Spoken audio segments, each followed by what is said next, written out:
आम पढ़ाई। तो उन्होंने कहा कि पता नहीं कितने दिन ये वहां ये चलेगा वर्ल्ड वार। इतने ये जो सेशन है इसमें जितने बच्चे निकलेंगे उसके साथ पूरा भविष्य हमारा खराब हो जाएगा। किसी भी हाल में आप समझिए कि वार जैसी स्थिति में भी लोग एजुकेशन पे और हेल्थ पे जो टॉप की कंट्रीज है वो अपना बजट स्लैश नहीं करते हैं। तो हमको इस 5 ऐसे फाइनलिस्ट होने चाहिए। बहुत टफ हो जाता है अगर यूजी से हम लोग इसको क्लब करते हैं आप लोगों को। और उनका विजन आयुष को लेके, यूनानी को लेके आपसे बहुत अच्छा नहीं हो सकता। इसलिए आप लोगों को यहाँ पर गदर किया गया है, चाहे आ जाएगा इंशाल्लाह कि आप फाइनलाइज करें इस चीज में कि हमारा बेस्ट 5 कैसे जाए। इसमें अगर झगड़ा हो जाए तो 25 कर लीजिए, 50 कर लीजिए, डिबेटिंग सिस्टम स्टार्ट करें, उसमें से बेस्ट 5 निकले। थोड़े से टिप्स मैं आपको बिना मांगे दे सकता हूँ कि यूनानी का जो कॉस्मोपोलिटन करेक्टर है, दुनिया में किसी भी सिस्टम ऑफ मेडिसिन अगर एलोपैथी को हटाए तो दुनिया के अलग अलग रेस को सर्विस देने का जो रिकॉर्ड है, जो मतलब इनके पास एक्सपीरियंस हो यूनानी के पास। यूनानी ओरिजिन तो कहते हैं ग्रीस का है, लेकिन ग्रीस में ऑर्गेनाइज किया गया है, इसको आप सब जानते हैं। इसके पूरा यूरोपियन खिता, उसके साथ इंग्लिश बेल्ट जितना है उन सबको इसने सर्विस दी है। उसके बाद अगर मिडिल ईस्ट की बात करें तो पहले भी बेबीलोनियन दौर में भी और बाद में जो ग्रीक से आपको रोमन से ग्रीक से जब आया आपको उसमें गल्फ में, वहां देखिए कि जितना भी अरबी का पर्शियन बेल्ट है इन सब जगहों पे, चाइना का eastern part, western part China का, फिर उसके बाद सेंट्रल एशिया, टर्की, ये सारी जगहों पे यूनानी किसी न किसी सूरत में रही है। तो दुनिया का जो मैक्सिमम हिस्सा है उसमें यूनानी सिस्टम ऑफ मेडिसिन, इसकी जो फिलॉसफी है, इसका जो वे ऑफ ट्रीटमेंट है, इसकी दवाओं की शक्ल है, ये सब कहीं ना कहीं राइज हुआ है। आप ये प्योर मेडिसिन को देखेंगे तो सिवाय ट्रांसलेशन के कोई फर्क नहीं होगा आज की यूनानी सिस्टम ऑफ मेडिसिन जो हम लोग प्रैक्टिस कर रहे हैं। तो इस चीज को हमको फ्लाउंड करना है कि यूनानी कैसे देश को पूरी दुनिया से कनेक्ट कर सकता है। एक कंट्री है जो तेल बेच के पूरी दुनिया में अपने रिलेशन अच्छे कर लेती है। एक कंट्री है कि पूरी दुनिया को सिर्फ नर्सिंग सिस्टम भेज के अपने रिलेशन अच्छे कर लेती है। पूरी दुनिया में अपने मजदूर भेज के चाइना ने अपने आप को दुनिया का अकेला देश है जहां पे जीरो पॉवर्टी कर दिया। आपका विजन होना चाहिए कि यूनानी कैसे इंटरनेशनल रिलेशन बनाने में इस देश को आगे ले जा सकता है। आज के डेट में पूरी दुनिया चाहती है कि मिडिल ईस्ट में से हमारे रिलेशन अच्छे हो। लोग कहने शुरू हो गए कि फ्यूचर में अगर आप बच्चों को पढ़ाना है तो आप उसको अरबिक, टर्की और चाइना जरूर सिखाएं, चाइनीज जो मंडेरियन लैंग्वेज है, क्योंकि आप इंग्लिश के दौर में ढल रहे हैं। ठीक है, मेरे घर में भी लोग चाइनीज सीखने लगे हैं, तो इस बच्ची इसलिए कोशिश कीजिए कि जो ट्रेंड है उसमें हम जाएं और अपने देश को ज्यादा से ज्यादा ग्लोबल विलेज हो गए हम लोग कनेक्ट कर सके यूनानी के ताल्लुक से। तो आप इसमें ये भी बात कर सकते हैं कि यूनानी हमारे इंटरनेशनल रिलेशंस को बहुत अच्छे कर सकते हैं। जैसे हमारा मजदूर कतर में जाके कमा रहा है, हमारा मजदूर गल्फ में कहीं भी जाके कमा रहा है, रेवेन्यू रिटर्न कर रहा है, तो हमारे डॉक्टर्स पूरी दुनिया में जाए। अगर मिडिल ईस्ट के और यूरोप के एक एक कंट्री ने 5-5, 10-10 यूनानी ग्रेजुएट एक सिटी में बुलाना शुरू कर दिया तो हमारे कॉलेज जो है ना वो भर जाएंगे अगले साल से। ये सब लड़के तो उधर चले गए, करेंसी एक्सचेंज में कितने पैसे मिल रहे हैं, तो समझिए कॉलेज जो अभी existing कॉलेज है कम पड़ जाएगा। तो इसलिए इन चीजों को दिमाग में रखते बाकी इससे बेहतर विजन आपके पास होगा। इसलिए तो गवर्नमेंट यूथ से विजन ले रही। हम लोग को या फिर ऊपर के लोगों को विजन होता तो वो खुद ही कुछ ना कुछ कर लेते हैं। आपसे जो विजन आता है, एक लास्ट कमेंट करके मैं अपनी बात खत्म करूंगा। एपीजे कलाम कलाम का जो लास्ट आप लोगों ने देखा होगा जब वो स्टेज से गिर गए थे, तो उस विजन को एक किताब है उसमें उन्होंने लिखा है, जो उनके साथ में थे कि जब हम लोग जा रहे थे उस गैदरिंग में, कुछ एमबीए के स्टूडेंट्स उनको उनको एड्रेस करना था। तो उस वक्त में अपने जो ये जो है लोकसभा, उसमें बहुत झगड़ा हुआ करता था। पता चला कि पॉइंट आया और पूरा अपोजिशन उठ गया, अपोजिशन ही उठ गया और कार्रवाई खत्म। यहाँ भी जिन लोगों की राज्यसभा में, यहाँ पे विधानसभा में ड्यूटी लगती होगी, वो देखते हैं कि हम लोग पहुंचे और फ्लैग जो है गिर गया नीचे, इसका मतलब आपकी कार्रवाई समाप्त। तो बहुत कॉस्ट आता है, डेली एक एक एमपी पे इतना कॉस्ट आता है उस मीटिंग का। ये सिर्फ चाय वाला मामला वहां नहीं होता है, इसलिए कॉस्ट बहुत आता है, खरबों में कॉस्ट आता है वहां पे अगर 2 सेशन का आपका चल गया तो उनसे उन्होंने पूछा अपने स्टाफ से जो साथ में फेलो जा रहा है, इसमें बुक लिखा कि हम लोग क्या कर सकते हैं इसके लिए, ये जो इतना हल्ला नहीं करते हैं, काम नहीं होता है संसद में। तो उन्होंने कहा सर आप ही बताइए, हम कहाँ से बताएंगे कि इसका क्या कर सकते हैं। तो एपीजे कलाम ने कहा कि मेरे पास कोई आइडिया नहीं, चलते इन बच्चों से पूछेंगे जिसको हम लोग देना ऑफर, जिनको हम एड्रेस करने जा रहे हैं। उनका मानना है कि फ्रेश आइडिया आपको वहीं से आएगा। फिर उन्होंने उनकी बुक है विंग्स ऑफ फायर में उन्होंने लिखा कि प्रधानमंत्री वाजपेयी ने एक सजेशन दिया अपने कैबिनेट में कि इंडिया की नदियों को जोड़ दिया जाए। उसको ये सजेशन उस पीएम को सजेशन दिया था, उनके चुके सलाहकार थे एपीजे कलाम, उन्होंने अपने बुक में लिखा है कि मेरा सजेशन नहीं था, झारखंड की 8th क्लास की एक बच्ची ने मुझे कहा था कि सर आधा देश जो है सुखाड़ में बर्बाद हो जाता है और आधा देश पानी से डूब जाता है, क्यों नहीं आप नदियों को जोड़ देते हैं। इस तरह के विजन जब भी सरकार की तरफ से, गवर्नमेंट की तरफ से आते हैं, तो उनका मानना होता है कि ये 1.5 कितना हो गया हम लोग करोड़, 140 हो गए ना अरब, 1.4 चाइना से आगे चलेंगे। इसमें तो लाखों ऐसे ब्रेन है जो बहुत सारे सॉल्यूशन को सॉल्व कर सकते हैं। तो इस प्रोग्राम का भी गवर्नमेंट की तरफ में यही थाउट है कि हम लोग जो है देश के विकास के लिए बच्चों की और जो यूथ है उन दोनों के वॉइसेस को हम सुने, क्लब करें, और इसके लिए फिर उन्होंने इनाम रखा है कि जो बेस्ट आएगा, जो बेस्ट आइडिया उनका आएगा उसको 5 लाख देंगे, सेकंड वाले को 3 लाख देंगे, और उसके नीचे 1 लाख देंगे, या 2 लाख, 2, 3, 5 का लाख आपका। तो आप ये सोच के देखिए कि बेस्ट करें, और अगर इनाम आ जाता है तो फिर बहुत सेलिब्रेटिंग मोमेंट हम लोग के लिए, पार्टी भी हो जाएगी। तो आज के इस पूरे प्रोग्राम में डॉक्टर रवि साहब और उनकी टीम को कोऑर्डिनेट करेगी। आप लोग अपने से तय करें कि बेस्ट फाइनलिस्ट 5 कैसे करेंगे। शुक्रिया।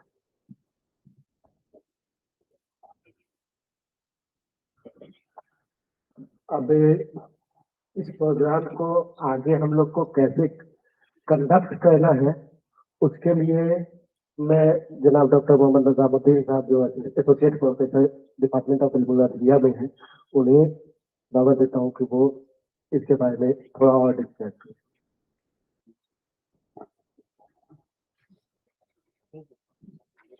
अस्सलाम वालेकुम ऑल ऑफ यू। जैसा कि प्रिंसिपल साहब ने और डॉक्टर रजीज साहब ने बताया, तो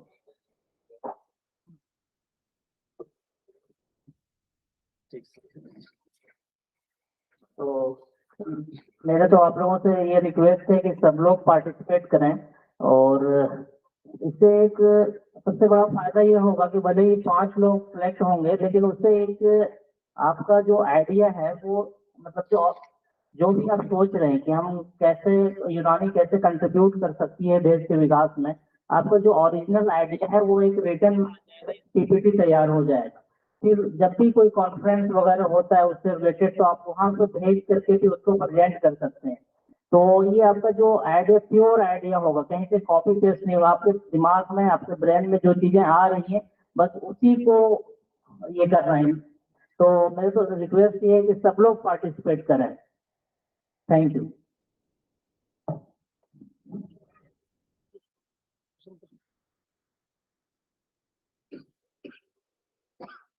अस्सलामुअलैकुम।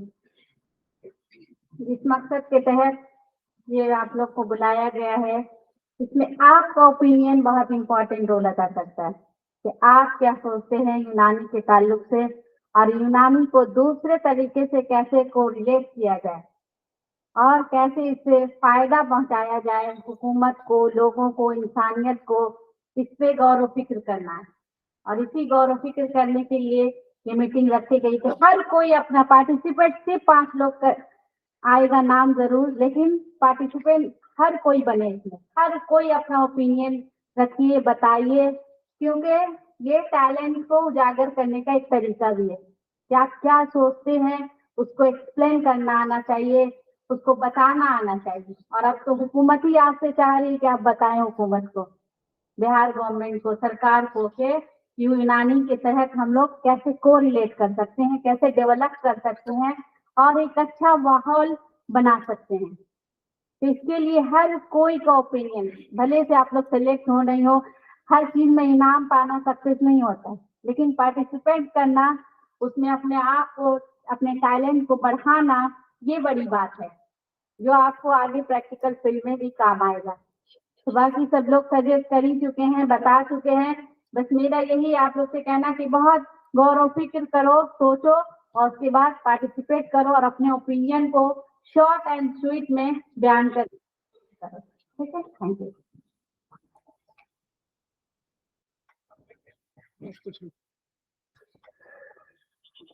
जहां तक विकसित भारत का सवाल है, सबसे पहले अगर हम बात करें विकसित भारत, क्योंकि कुछ थीम जो है विकसित भारत, तो विकसित से हमारा मुराद क्या होता है? क्योंकि आज के डेट में अगर हम बात करें तो हम विकासशील हैं।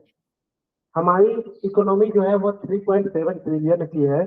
आप लोग अक्सर न्यूज डिबेट में 5 ट्रिलियन की इकोनॉमी पे बहुत ज्यादा बहस होती है। संबित पात्रा इस पे बहुत ज्यादा जो है ट्रोल हुए हैं। तो आज के डेट में जो हमारी इकोनॉमी है वो 6.7 ट्रिलियन है, जबकि चाइना की इकोनॉमी जो है वो मोर देन 20 ट्रिलियन है, और यूएस की जो इकोनॉमी है वो 200 ट्रिलियन से ऊपर है। चाइना मोर देन 20 ट्रिलियन होने के बावजूद वो भी वहां 0 है, उसके बावजूद वो भी विकासशील देश है, विकसित देश नहीं। इससे क्या अंदाजा लगता है? इससे अंदाजा ये लगता है कि हम सिर्फ और सिर्फ जीडीपी ग्रोथ, हर आदमी के हाथ में पैसा आ जाए, या हर किसी का जो है लिविंग ऑफ स्टैंडर्ड हाई हो जाए, ब्रांडेड चीजों का इस्तेमाल शुरू हो जाए, यही विकसित नहीं होता है, डेवलप नहीं होता है। इससे तो डेवलपिंग इंडेक्स के लिए डेवलप इंडेक्स कुछ चीजें होती है, उन सारी चीजों में कैसे कंट्रीब्यूशन हो, कैसे वो ग्रोथ हो, आज इसको आगे बताऊं तो आप सब 2000 से पहले की पैदाइश होंगे, मुझे पूरी उम्मीद है। और उस टाइम का आपको जिसको भी याद होगा, हम 4 घंटे में आज यहाँ से 200 किलोमीटर जा सकते हैं। उस टाइम में 4 घंटे में शायद 50 किलोमीटर की सफर होती थी, या मैक्सिमम 100 किलोमीटर की।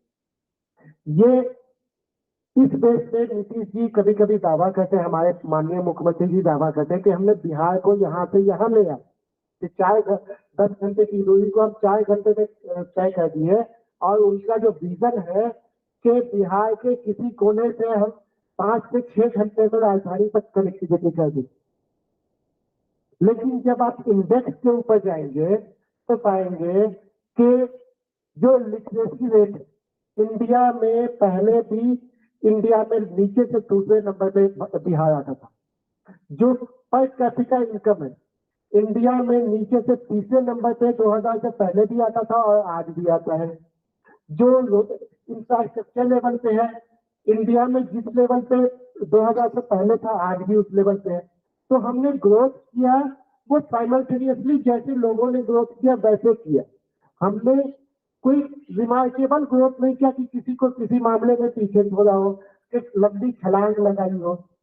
तो ऐसे में अगर कोई कल्पना करता है कि मैं विकसित हो जाऊंगा तो वो सिर्फ और सिर्फ ये विकसित का मतलब होता है एक तो हेल्थ के एतबार से आपकी जो लाइफ स्पैन है, जो एवरेज लाइफ स्पैन है वो बढ़ जाना, और नॉट के जो जमाना जिस हिसाब से एवरेज लाइफ स्पैन बढ़ता जा रहा जमाने में, उसी स्पैन में आज हम बिहार वालों का एवरेज लाइफ स्पैन जो है वो 67 पॉइंट कुछ ईयर है, जबकि आप तमिलनाडु का या फिर जो है गुजरात का देखिएगा तो वो 70 पॉइंट कुछ है, और यूएस का देखिएगा या जापान का देखिएगा तो वो 84 87 है। तो लाइफ स्पैन बढ़ जाना, जितनी भी जिंदगी है लाइफ स्पैन है वो हेल्थी तरीके से कैसे गुजरे, हेल्थी फूड कैसे, न्यूट्रिशन जितनी रिक्वायर्ड न्यूट्रिशन है वो न्यूट्रिशन कैसे मिले, न्यूट्रिशनल इंटेक्स फुलफिल कैसे हो, फ्रीडम ऑफ आप एक्सप्रेशन कैसे हो, जो कि आज बहुत लिमिटेड हो गए हैं फ्रीडम ऑफ एक्सप्रेशन, तो वो कैसे, इंफ्रास्ट्रक्चर डेवलपमेंट कैसे हो, तो फिर आपको जो है एम्प्लॉयमेंट का कैसे हो। तो इन सारे पहलुओं को टोटल 28 पहलू होती है जिसके ऊपर कैलकुलेट किया जाता है कि कोई नेशन विकासशील में है, विकसित में है, या फिर पिछड़ा हुआ नेशन है। इन सारी इसमें तो हम लोग चूंकि हेल्थ सेक्टर में काम करते हैं, हेल्थ सेक्टर में हम 3 चीजें कर सकते हैं। पहली चीज क्या कर सकते हैं कि हेल्थी इंडिया, डेवलप्ड इंडिया। दूसरी चीज क्या सकते हैं कि हम अपने फील्ड से कितनी एम्प्लॉयमेंट को दे सकते हैं। आज हम देखें, मैं हूं, कोई भी है, हम 35 टीचर हैं, हम 35 टीचर अपने इंडिविजुअल लेवल पे कितने को एम्प्लॉयमेंट दे पाए। यही आप अगर मॉडर्न में उठाएंगे, जो 35 टीचर है, 35 में से कम 25 ऐसे होंगे जो अपने प्रैक्टिस करते होंगे और जो 5-7 तक को एम्प्लॉयमेंट दे रखे होंगे। उसकी वजह से उनका पर कैपिटा इनकम को ग्रो करने में मदद मिलती है। तो तीसरी चीज कर सकते हैं कि ग्लोबलाइजेशन के तौर से इसको हम कैसे, क्योंकि आज अगर देखें तो हमारी पहचान सिर्फ मिडिल ईस्ट तक सिमटी हुई है और खासतौर से हिंदुस्तान में सबसे ज्यादा है, बाकी मिडिल ईस्ट में है भी तो बहुत कम है। तो इसको फर्दर कैसे एक्सपेंशन करके इसके जरिए क्यों नहीं यूनानी एम्बेसडर के तौर से हम दुनिया में जाने जाए। यूनानी एम्बेसडर, इस तरह की कुछ चीजें हैं जिनके ऊपर आप अपनी थीम को रख सकते हैं, अपनी बातों को रख सकते हैं। और मैं फिर से कहूंगा कि पार्टिसिपेशन आप लोग मैक्सिमम कीजिए। अभी के लिए पहले तो एक काम कर रहा हूँ कि एक ओपन माइक है, आप में से इसको कैसे हम आगे प्लान में ले, कैसे 5 लोगों को सिलेक्ट करें। हमारे पास 100 लोग हैं, उसमें से मैं उम्मीद करता हूँ कि 100 के 100 पहले पार्टिसिपेट करें और फिर उसमें से कैसे 5 को हम एग्जीक्यूट करें, उसके बारे में कोई विजन और कोई सजेशन हो तो आप लोग बताएं। प्रतीक कहाँ चला गया? प्रतीक बोल कर आगे माइक रखा हुआ है, एक आदमी ये करे।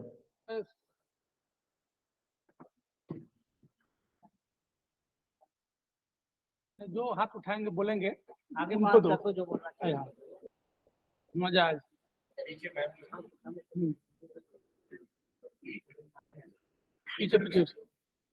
चलो। हाँ, नाम और डिपार्टमेंट नाम बताते हुए तो फिर कुछ नोट करना है, आपके क्या सजेशन आए वो नोट करना।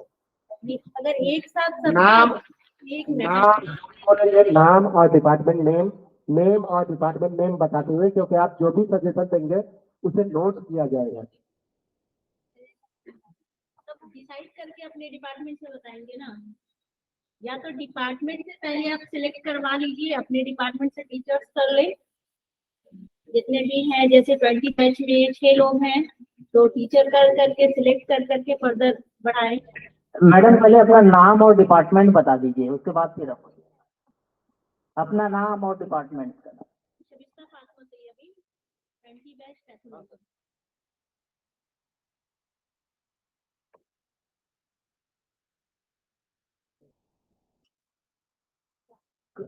कंटिन्यू, आप अपनी क्या बात रखना चाह रहे थे बोलो। मैं बोलना चाह रही थी ना, ऑन कर लिया।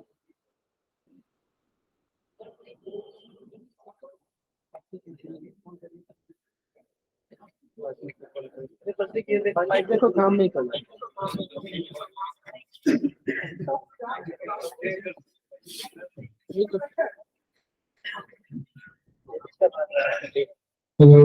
हाँ हो गया।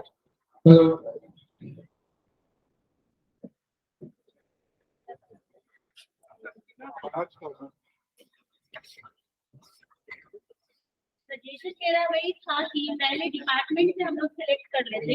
जैसे एक डिपार्टमेंट के करीब कहीं 15 है 18 है, तो टीचर के सामने प्रेजेंटेशन दे करके वहां से सिलेक्ट होकर के हर डिपार्टमेंट वाइज आ जाएंगे तो इजी हो जाएगा।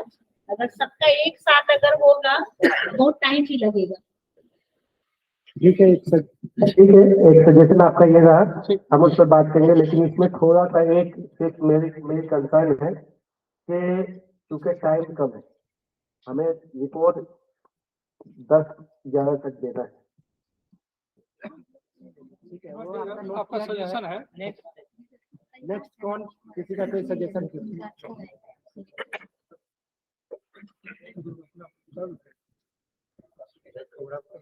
क्योंकि ये यूथ के लिए है तो मेरे हिसाब से टीचर्स जज करने के साथ साथ वोटिंग का भी रखा जाए कि जो ऑडियंस है वो भी वोट करे। पहले name Maryam, CST department.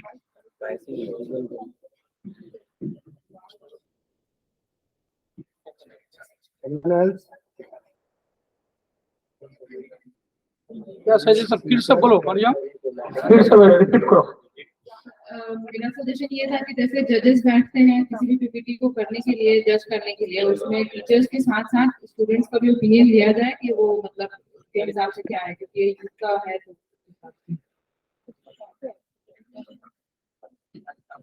Next बोलो 200 में इतने लोग में 2 ही लोग बोलो, सब लोग बोलो कुछ ना कुछ। opinion देना है। क्या बात है, इतना ओपिनियन। हाँ हाँ, पीछे तो नहीं हो रहा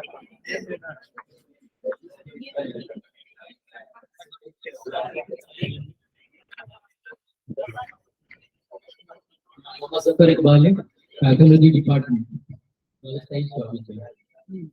सर विकसित देश के लिए जो आजकल हम अभी हिंदुस्तान में देख रहे हैं कि कार्डियक डिजीज बहुत ही तेजी के साथ ये फैल रहा है, और सर ने भी अभी आपने एक जुमला कहा था कि हेल्दी इंडिया डेवलप्ड इंडिया। तो सर इसके नजरिए में हम लोग काम कर सकते हैं, और खासकर यूनानी में हम लोग जो माकूल मशरूत पे ज्यादा ध्यान दे सकते हैं, कि इंडिया में हेल्थ अवेयरनेस के चैनल्स प्रोग्राम बहुत कम है अकॉर्डिंग टू डेवलप कंट्री।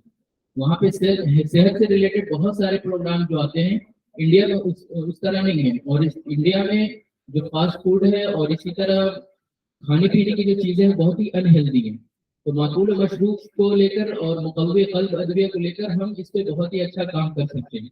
और हमारी जो मोडालिटीज है, जैसे हीलिंग इफेक्ट है, सूदिंग इफेक्ट है, बुखूर का है, इसमें बहुत ही दूसरी तरीके से डेवलप कंट्री में काम हो रहा है सर, और ये हमारी मोडालिटीज है जो वो लोग यूज कर रहे हैं। तो बेहतर है कि उसको हम अपने नाम से, अपने प्लेटफॉर्म से इस्तेमाल करें, और कार्डियो प्रोटेक्टिव जो ड्रग्स हैं उसको आम करें, ताकि जो लाइफ स्पैन कहीं ना कहीं कार्डियक एक्टिविटी, कार्डियक प्रॉब्लम की वजह से लाइफ स्पैन भी कम हो रही है। और वो ये भी कह सकते हैं कि वो डिसएबिलिटी के रेंज में भी बहुत तेजी के साथ जा रहे हैं, कि कार्डियक प्रॉब्लम जिसको भी है तो एक्टिविटी को भी स्लो करती है, तो जिससे इकोनॉमी पे जाहिर सी बात है वो स्लो डाउन होती है कहीं ना कहीं। तो इसको हम रोक सकते हैं और इसके तहत में काम कर सकते हैं। आपके सजेशंस बहुत अच्छे हैं। एक्चुअली आप इस पे अपना टॉपिक बनाइए और उसको ये कीजिए। मैंने सजेशन मांगा था इस सिलसिले में कि कैसे हम इन 100 में से 5 को निकालेंगे। वो आपने अपने टॉपिक के बारे में बताया, अच्छी टॉपिक है, बहुत अच्छी है। आप इस पे जो है अपना प्रेजेंटेशन तैयार कर सकते हैं। लेकिन ऐसे सजेशन जो हम एक मास में से, जो हमारी 100 ऑफ की स्टूडेंट है, उसमें से 5 को हम कैसे सेलेक्ट करेंगे, उस रिलेटेड अगर आपके पास कोई सजेशन हो। फिर टॉपिक तो आप जैसा बनाएंगे उसकी स्क्रीनिंग होगी ही होगी, लेकिन पहले इस 100 टॉप में से 5 हम कैसे स्क्रीनिंग करेंगे उसके ये बताएं। Thank you. Nadeem Akhtar, department of technology, 23-24 class. Sir मुझे लगता है कि क्योंकि टाइम कम है तो एक टाइम फाउंडेशन हो जाए, और हर डिपार्टमेंट में जो है वो सेलेक्ट कर ले डिपार्टमेंट वाइज, और उसमें से जो बेस्ट निकलते हैं उनका फिर दूरी बैठे और वो डिसाइड कर लें इनमें से बेस्ट निकाल के। मुझे लगता है ऐसे कम टाइम में हो सकता है ऐसे। Thank you. Anything else? Sir working है sir, 20 batch department of India. Sir department wise नहीं करके हम लोग सर एक सेंट्रल लिस्ट हम लोग बनाएं, जो भी पार्टिसिपेंट हैं, जो भी कैंडिडेट हैं जो इंटरेस्टेड है, वो सेंट्रल लिस्ट में अपने आपको इनरोल करें विद इन 1 और 2 डेज। और उसके बाद सर फिर हम लोग जो है 3 दिन का 2 दिन का हम लोग सर अपने कॉलेज की इसी ऑडिटोरियम में हम लोग एक प्रोग्राम ऑर्गेनाइज करें, जिसमें जजेस भी जिनका सर बेस्ट अगर हो जो जजेस सिलेक्ट करेंगे 5 लोगों को, फिर वहां से हम लोग सर सिलेक्ट करेंगे। तो एक सेंट्रल लिस्ट हम लोग बनाए डिपार्टमेंट वाइज से, तब तक सर ठीक है। Thank you sir.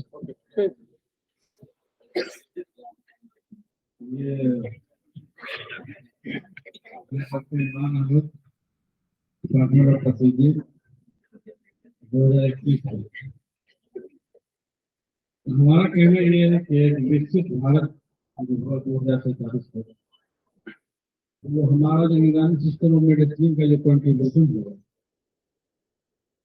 इस सिलसिले में सबसे पहले जरूरी है कि सोशल अवेयरनेस मेडिसिन के प्रति, ये सबसे जरूरी चीज है। और सोशल अवेयरनेस है भी तो वो यूनानी मेडिसिन से जुड़े हैं, अगर यूज नहीं कर रहे ठीक है। तो मेन सोशल अवेयरनेस ये पहले होना चाहिए। हमारा जो सिस्टम है उसको मेन स्ट्रीम में लाना चाहिए, चाहे रेनल डिजीज के लिए, कार्डियक डिजीज के लिए, ठीक है। उसके लिए ट्रीटमेंट का जो प्रोसीजर होता है उस पर बात कीजिए। सबसे पहली बात है अवेयरनेस, और हमारा लाइन ऑफ ट्रीटमेंट अच्छा होगा, सबसे अच्छा होगा, पेशेंट ठीक होंगे, तो जाहिर सी बात है हमारा मेन स्ट्रीम में आ जाएगा। मेन स्ट्रीम में आएगा तो इंडिया हो जाएगा। यही कहना चाहिए। शायद इमरान सर आपने गौर नहीं किया, आप जो भी टॉपिक बोल रहे हैं आपके हिसाब से मेरे हिसाब से भी बहुत अच्छी टॉपिक है। इस टॉपिक से रिलेटेड है, मैं स्क्रीनिंग कैसे किया जाए ताकि जो हम 100 में से 5 निकाल सके, बेस्ट 5 निकाल सके, मैं उस बारे में डिपार्टमेंट वाइज जो बात हो रही थी, डिपार्टमेंट से मतलब बेस्ट को चूज किया जाए, तो ऐसा जरूरी नहीं है कि हर डिपार्टमेंट से एक ही प्रेजेंटेशन आए। मतलब जैसे टीचर है हर डिपार्टमेंट में, वो ये देख लें कि ये रेलेवेंट है भी कि नहीं है ये टॉपिक, या ये प्रेजेंटेशन मतलब प्रेजेंट करने के लायक है भी कि नहीं। तो एक डिपार्टमेंट से 3 या 4 भी आ सकते हैं टॉपिक रिगार्डिंग देख के, मतलब उससे प्रेजेंटेबल है कि नहीं है वो टॉपिक देख के। उसके बाद से डिपार्टमेंट से चूज करके आ जाए, उसके बाद यहाँ पे फिर सेंटर करें। ये भी लिख सकते एनीवन एल्स? CSC department. तो मुझे लगता है ना कि जो भी पार्टिसिपेंट इंटरेस्टेड है उनको एक एब्स्ट्रैक्ट या समरी ले ले उनके टॉपिक के हिसाब से, और फिर आप लोग उसको लेके विद इन 1 और 2 डेज जो भी होगा उनके जो आइडियाज है, फिर आप लोग का जो एक 5-6 मेंबर जो जूरी होंगे उनको वो टॉपिक देखते उसमें से कौन सी चीज है जो इस चीज में बहुत ज्यादा इफेक्ट करेगी, फिर उस टॉपिक के हिसाब से आप पार्टिसिपेंट को ले और उनसे जो भी स्क्रूटनी करके उनका निकाल के और फिर जो आपका टॉप 5 है उसको सिलेक्ट करें। मुझे लगता है कि एक के जो आइडियाज है जो कि आप इंटरेस्टेड पार्टिसिपेंट है उसका एक एब्स्ट्रैक्ट निकालना, उसके बाद उसके हिसाब से आप लोग thank you.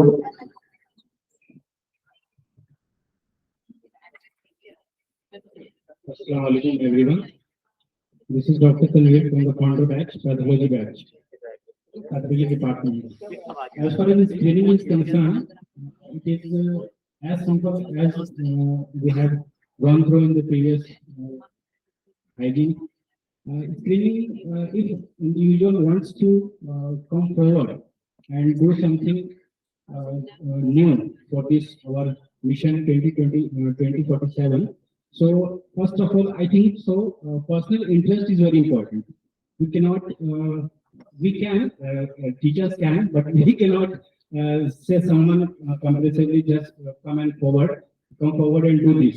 So first of all, I think screening should be on its personal level, whether one is interested or what ideas actually he or she has. That's all from me. Thank you.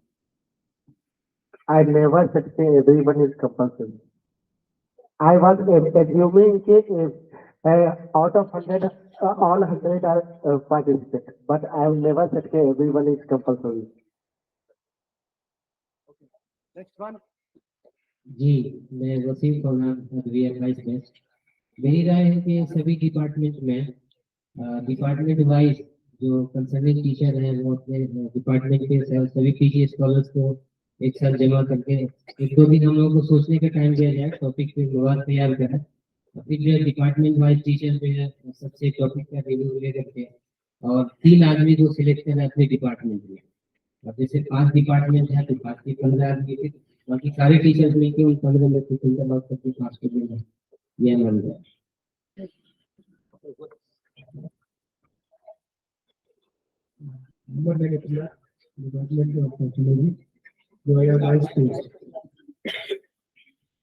Sir मेरी राय यही है कि जब सब लोग अभी जमा है यहाँ पे, सारे डिपार्टमेंट के यहाँ पे मौजूद है, तो सबसे पहले जो है नहीं से पूछ लिया जाए कि कौन इंटरेस्टेड है, उस चीज के लिए, और उनका नाम हुआ लिस्ट में रख लिया, फिर उसके बाद उसको कंसल्ट किया बाद में कि आपने इस पे कहा कि मतलब अपना टॉपिक तैयार किया या क्या चीज आपने किया, तो फिर अलग अलग डिपार्टमेंट में जाकर किसी नंबर को उसकी ओके, नेक्स्ट।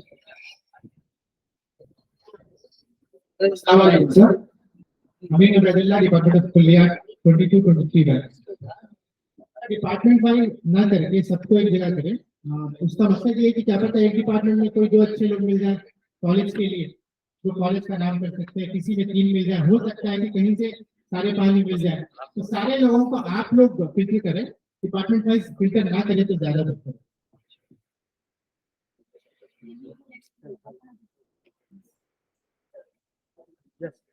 माइक दे दो।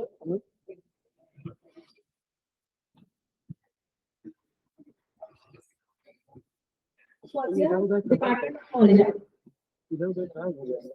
सर, मुझे ये कहना है कि क्राइटेरिया ऑफ सिलेक्शन जो है उसको डिस्क्लोज किया जाए, ताकि अगर किस बेसिस पे सिलेक्शन होगा, मटेरियल पे, body language, sign language, way of presentation, phonetics, it should be clear और ये सबके लिए ओपन हो और स्टूडेंट रिपोर्टिंग जैसा कार्य में कहा वो ऑप्शन होना चाहिए without any biasing sir. Thank you. Okay, ऐसे तो नहीं। हाँ, और यही बात क्राइटेरिया ऑफ सिलेक्शन की, तो वो तो जरूर ओपन रहेगा। ये इसमें कोई ये नहीं है कि आपसे हाइड किया जाएगा कि किस क्राइटेरिया पे आपको सेलेक्ट किया गया है और उसमें क्या क्या पैरामीटर्स हैं।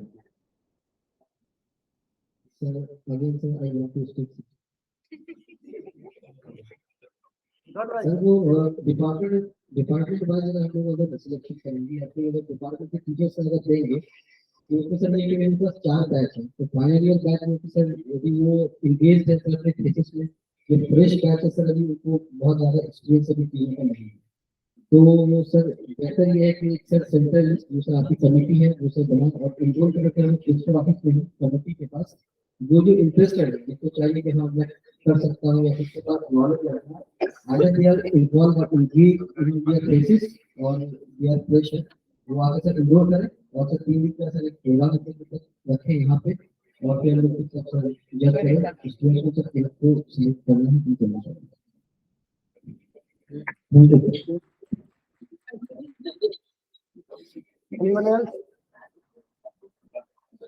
फाइनल कब होना है? 11th को मुझे लिस्ट भेजना, 11th को लिस्ट करना। आगे का न्यूज़ नहीं है, आगे का न्यूज़ नहीं है, कब होना है? वो वहाँ कब देना है इसमें नहीं, 11th को मुझे यहाँ से लिस्ट देना। और किसी का कोई सजेशन रिगार्डिंग स्क्रीनिंग?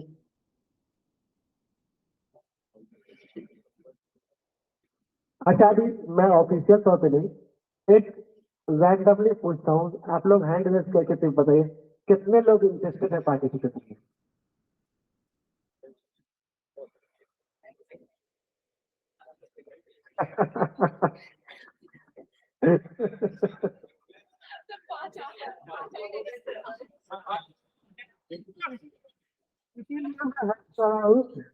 वही 5 के हैंड ही दे दूंगे।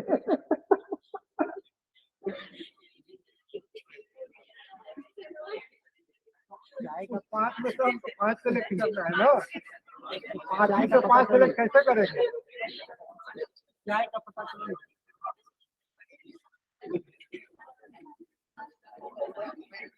अरे यार 5 में 5 सेलेक्ट कैसे होगा?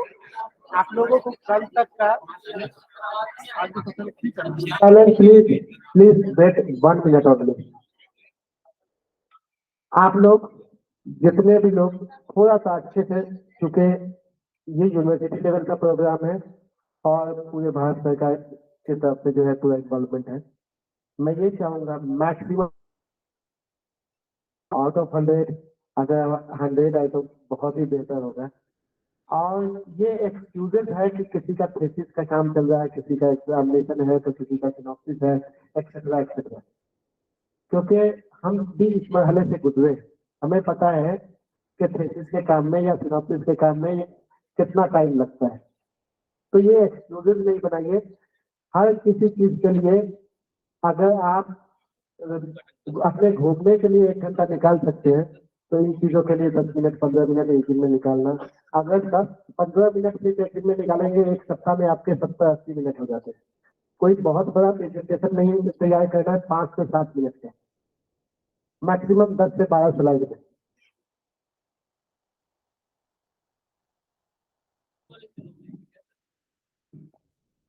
यहाँ के सभी मेडिकल ये बहुत अच्छा मौका है कि जो आप सोचते हैं, आपके दिमाग में जो आइडिया है यूनानी के बारे में, उसको कैसे एक अच्छा प्लेटफॉर्म आपको मिल जाएगा।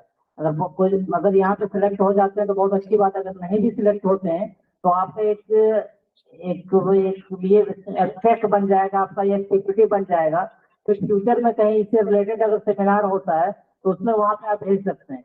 तो ये बहुत ही क्या कहें गोल्डन अपॉर्चुनिटी है आपके लिए, और आप लोगों से रिक्वेस्ट है कि हमको सब लोग पार्टिसिपेट करें। तो मैं उम्मीद ये करता हूँ कि कल दोपहर 3 बजे तक आप में से मैक्सिमम का अपने ग्रुप में नाम बता देंगे, अपने अपने एयर वाले ग्रुप में, एडमिशन वाले ग्रुप जो है, न कि डिपार्टमेंटल ग्रुप में। तो मैं ये इसी उम्मीद के साथ कि आप सब पार्टिसिपेट करेंगे। थोड़ी देर वेट करें, चाय आ रहा है, चाय पी के जाएंगे।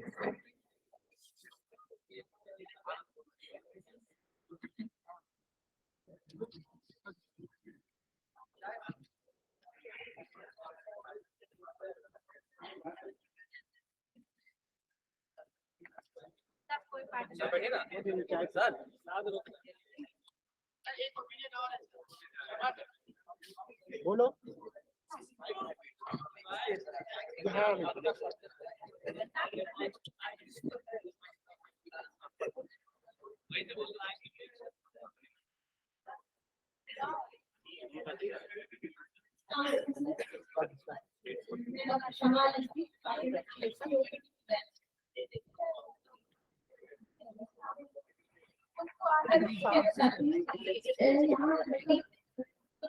रिप्रेजेंट करेंगे जो भी 5 लोग, वो कोई कौन से रिप्रेजेंट करेंगे। तो अगर वो इंडिविजुअली कुछ बनाते हैं तो सिर्फ एक इंसान का निकाल जाएगा, अगर सिर्फ ग्रुप में करके बनाए तो ज्यादा बेहतर रह सकते हैं। One of the good suggestion.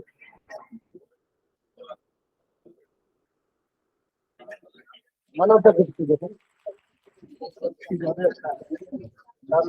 और इसके साथ इन्वॉल्व भी हो जाएगा। लेकिन वहाँ पे प्रेजेंटेशन वहाँ पे प्रेजेंटेशन क्या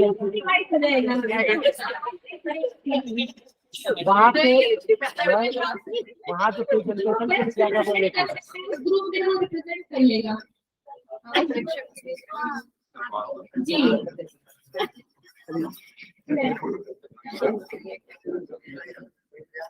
कल अभी लोग बताएगा 3 बजे। गाइड डिस्ट्रीब्यूट हो जाएगा, उसके लिए फिक्र ना करें।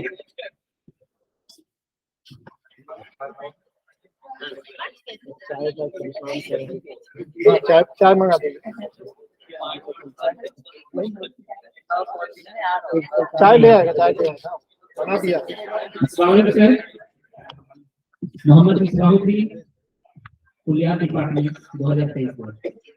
सर मेरा मानना है कि कुछ लोग के अंदर जैसे अलग अलग टॉपिक पर बात होगी तो कुछ लोग टॉपिक सिलेक्ट करेंगे, टॉपिक हर कोई सिलेक्ट कर सकता है, लेकिन कुछ लोगों के अंदर जो क्रिएटिव माइंड है, कुछ लोगों के अंदर उसको प्रेजेंट करने की अलग स्किल्स होती है, तो हर कोई सिलेक्ट करे टॉपिक, लेकिन प्रेजेंट करने वाले अलग से जो बेहतर तरीके से प्रेजेंट कर सकते हैं उन लोगों को चुन करके और बेहतर टॉपिक पर प्रेजेंटेशन पेश किया।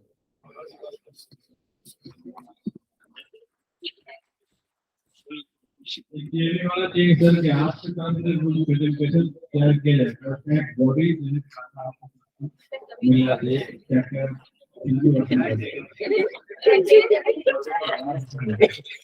वो आज से हो जाए, क्राइटेरिया बता दिया जाएगा। सब चलाएगा तो सब लोग उसको फॉलो करेंगे। तो आज क्राइटेरिया बता दीजिए। ये करने क्या है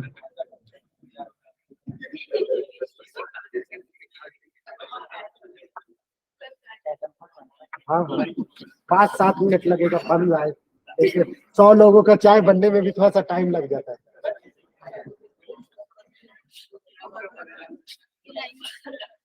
आप लोग चाय पी के जाएंगे, नहीं तो बर्बादी बहुत होगी, आप लोग चाय पी के जाएंगे। बर्बाद नहीं होने देंगे, हाँ सिर्फ 2 पी लेंगे, बर्बाद नहीं होने देंगे। यही उम्मीद थी।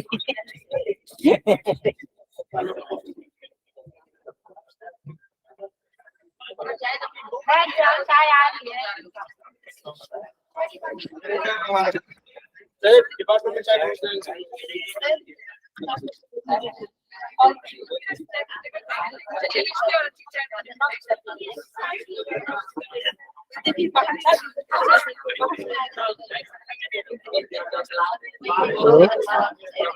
बोलिए, प्रोग्राम तो खत्म हो गया ना,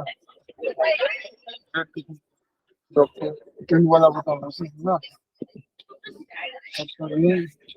और यहाँ लिख रहा है, you can't in this video call ये just leave the call, call रहा ना।